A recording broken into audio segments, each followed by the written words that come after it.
Now, all new at 6. If you're feeling the stress of the season, you're not alone. This can be a tough time of year, particularly in the age of COVID. But in a lot of cases, it doesn't have to be. We reached out to a mental health expert about ways to find relief, financial and otherwise. Here's CBS 4's Jacqueline Quynh. This is the time of the year that a lot of us are trying to get our last-minute shopping done and manage the other things before Christmas gets here. And of course, you're not the only one if you feel stressed. For me, time management is everything. I have to plan everything, even the food. I order everything to not have to cook, to not cause more stress, because I know how it is. Christmas is a joyous production for Maria Lisi Torres, except this year, COVID once again has become a factor.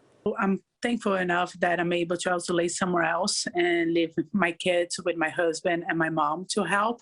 Torres found out she tested positive for COVID a week and a half ago. When I got the first diagnosis, we went and got many tests to be testing my daughters and to test myself to see when it would be safe for me to come back home.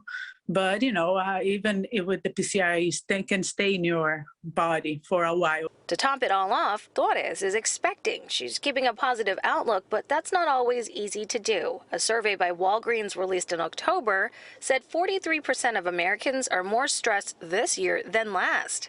We're seeing COVID cases rise again. And so, yes, there has been more stress now during this time, especially that you're trying to get things done and you might start appearing with symptoms and have to kind of deviate from having to do the things that you would normally be doing. Leonor Carabeo, a nurse with Blue Cross Blue Shield of Florida, tells us it's easy to get anxious this year, so she has a few tips. The first is to eat healthy. To socialize during this time, especially with COVID, that we have to be apart from our family and friends.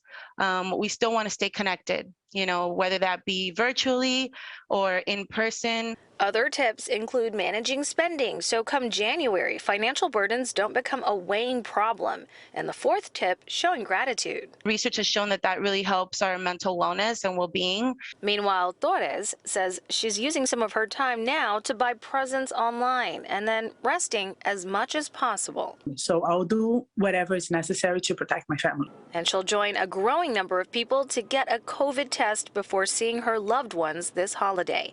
In Miami, I'm Jacqueline Quynh, CBS 4 News.